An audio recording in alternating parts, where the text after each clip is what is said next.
Mass Marine army. He is also getting 2 more expansions down, and the income tab is still favoring LZ. CellaWerra is not yet getting a hive, so he's still staying on that layer tech.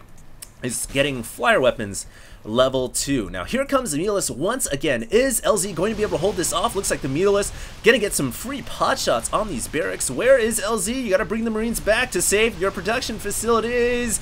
Oh man, losing one of those barracks, big loss there. Is he gonna really allow a second barracks to go down? He's filing his Marines here one by one. It's single file to get back to a defensive position. It looks like he will be able to push away the Mutalisk, but he loses 2 barracks in the process.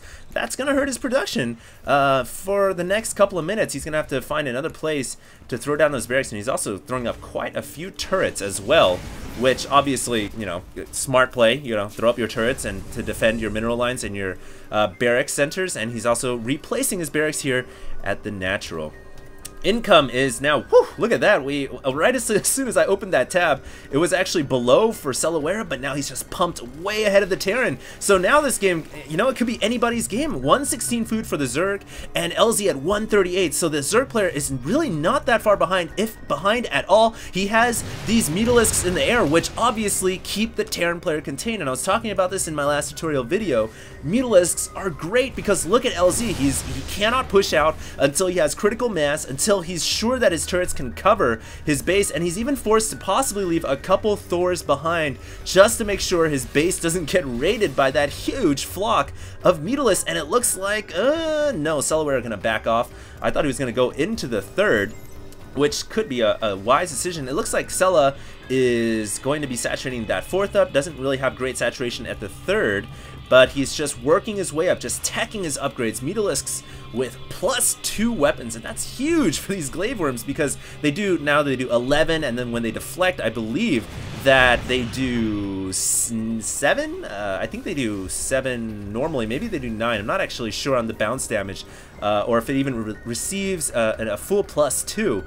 But it doesn't really matter. It looks like we have Cella now getting a lot more banelings, which is good. He's also producing a couple of roaches as well, so he's also getting to hive. Great.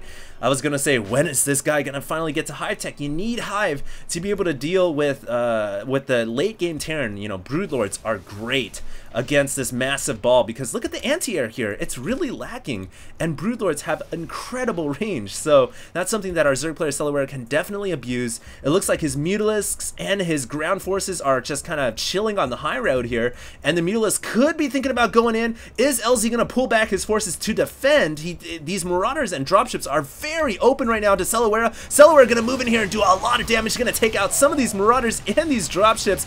Big loss here if LzGaMeR manages to lose a dropship. Oh man, losing 2 dropships, and Cella gonna pick off the missile turret. The Thor's starting to go to work, and look at that magic box from CellaWerra, but forced to fall back from the massive amount of Marines and Thors. And did CellaWerra lose too many Mutalisks there? Units lost is showing both players are about even, but actual unit count, of course, CellaWerra losing a bit more because he is indeed Zerg.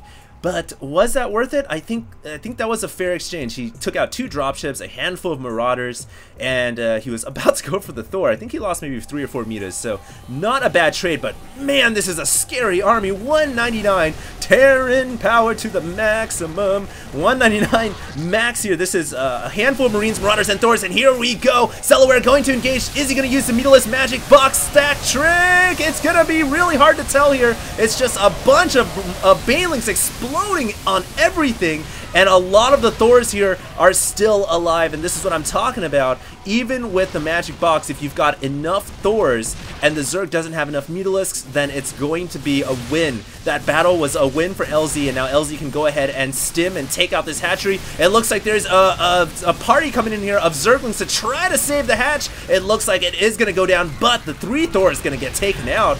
And I think, though, that is going to be worth it for LZ, who's now going to stim up, possibly take out this queen. No, he is not. The Lings are going to clean that up. Not sure if that was really an even trade or not. 3 Thors are a lot, and of course Terran players can bring that back to repair, but LzGaMeR choosing to sacrifice his forces, and he is going to get this reinforcement party surrounded. Not sure why LZ sent that out. Oh man, it's gonna be a close game. Now LZ securing the 4th expansion, and this is where his income is really gonna shoot way ahead of CellaWerra. CellaWerra does need to get a 4th and re-rec. Well, he does have the 4th right here, and he's just re-establishing this expansion, so I don't think Cella is really that far behind. He's at 116 food.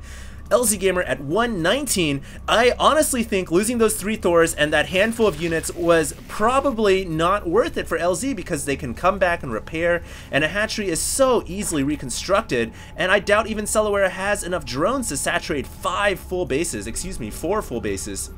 So what's going on over here? CellaWerra gonna go for a very dirty ambush. Meanwhile, in the production, we have chitinous plating and 4 Ultralisks on the way. This is going to be brutal when those Ultras arrive, but here we are in the nick of the woods. Oh, the command center getting taken out by a Baneling roll. Massacre goes to Banelings, and that right there was way more cost efficient than LZ's trade of 3 Thors and whatever you call the tanks and Marines and Marauders against that hatchery.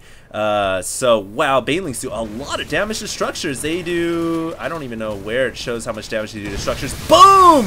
Banelings rolling in once again, killing off a bunch of SCVs. This looks like a war zone right here. This is ground zero for LzGaMeR. Oh my goodness, only a few handful of SCVs remain alive, trying to repair the planetary fortress and the missile turret. Oh man, I really like what CellaWerra is doing right now. He is way ahead in income.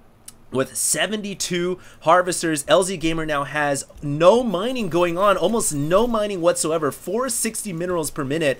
He has 158 food, however, so he has been able to rebuild this massive Terran ball. That is huge because, of course, these units just do, you know, they do so much damage. So, especially when they're like bulked up in a ball like this, and the only thing that can really stop that is, whew, that's a lot of Ultras, ladies and gentlemen, and Banelings. I was gonna say Banelings and Ultras can really just clean up Terran balls. Oh my goodness. LZ though is going to load up and drop with 1 dropship. Is CellaWerra going to mobilize to defend? Looks like he is not, and LZ here gets a free pick at the hatchery. No, he is not going to get that hatchery down, I don't think, but this is going to move the Zerg forces over, and this is going to leave possibly the 3rd expansion open. No, he is going to fall back, and it looks like this is pre-patch. I was looking at that, but oh, the hatchery gets taken out, and the Marauders also go down as well. So good pick right there for LzGaMeR, bringing him back into this game by taking out that hatchery with the drop. The Ultras did not get up there in time, and of course Marauders just do so much damage to buildings when they're stimmed. But here we go, scary, scary force of Ultras. Look at those Banelings kind of like safely tucked away inside that pack of Ultras, and here we go. Is he gonna go for the planetary fortress? Looks like he is going to. A couple of tanks here, not too much worry for that massive ball of Ultras. Fortress gets taken out almost instantly, but there's still a large Terran force to the south. Is LzGaMeR going to be able to hold this off? It's gonna be very close. It looks like Cella gonna fall back. And that's a lot of Marauders and Marines, man. They can snipe these Ultralisks. Perhaps CellaWerra should have gone for Broodlords because those Ultras are just getting chased away by LZ. LZ there forcing the Ultras to dance and run away. Let's check those upgrades. 422, so 1 more Carapace upgrade to maximize that Terran army. We have a random infestor here. A fungal growth would be great against this bionic ball, but we really need some more Banelings, possibly even more Mutas. Yeah, we have 15 Banelings on the way. This is a very scary Marauder Marine ball, and a ton of Banelings and Lings can clear this up, or even Mutas. They can clear this up quite easily. They also have 3, so they are incredibly maxed right now. This is a maximum army at 196 food. There's only 1 expansion left for LzGaMeR, so LzGaMeR here could be going for the last pull here, the last finishing march to victory or death. Do or die, says the Terran army, and this is a very scary Ultralisk Baneling ball. It looks like LZ gonna fall back with some of his forces. The Manx statue gets destroyed as well. Oh no, is CellaWerra going to lose? I think he is. That ball was just way too big. And with the nice micro from LZ pulling away from the Zerg forces, I don't think these Ultras, they just can't cut the cheese. Whatever, the Terran Bionic, the cheese, they can't do it because Ultras just get owned by Marauders. Marauders do so much damage to armored forces, and that was the result of a Marauder massacre against Ultralisk. Really, I feel like if Cella had gone for mass Mutas, there are the Mutas. I mean, there's just a bit too late. If he had gone for Mutas or perhaps Broodlords, it might have been a much better outcome. But it looks like LZ gonna push up here, possibly take out this third, which is the final mining expansion for the Zerg player. You guys can see he's desperately running low. CellaWerra trying to recuperate his forces wherever possible. He's a measly 80 food, whereas the Terran is at a 181. Ouch. Gold expansion re-erected. We're going to see one last attempt for CellaWerra. Is it going to be enough? Those Thors are doing a lot of splash damage. These mutas, I don't think, are spread out enough. And CellaWerra needs to use that magic box wherever possible. Is he going to be able to do it? There's too many Marines, and that Thor in the back is just shelling these mutalisks away. CellaWerra desperately trying to hang on. Oh, the Thor is so scary. You got to spread the mutas out, but there's too many Marines, and the hatchery is going to get taken out. I think LZ is going to take this game. GG calls CellaWerra. LzGaMeR with a win in a 30-minute long game.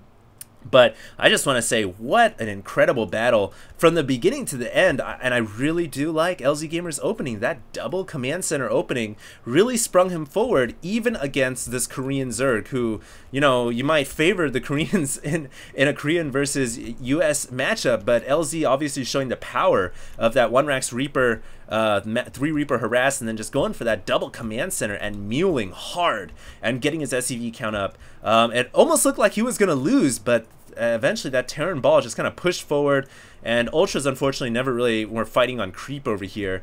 Perhaps if CellaWerra had gone for Broodlords, it might have been a better outcome, but LzGaMeR takes the win with his massive Terran ball, and that is going to be a GG. Unfortunately, I thought this game was post-patch, but I guess not. I guess it is pre-patch after all. But nevertheless, hopefully you guys enjoyed this broadcast, and of course, look forward to more HD commentaries coming in the near future. And if you guys like what you see, make sure to subscribe. HD, signing out.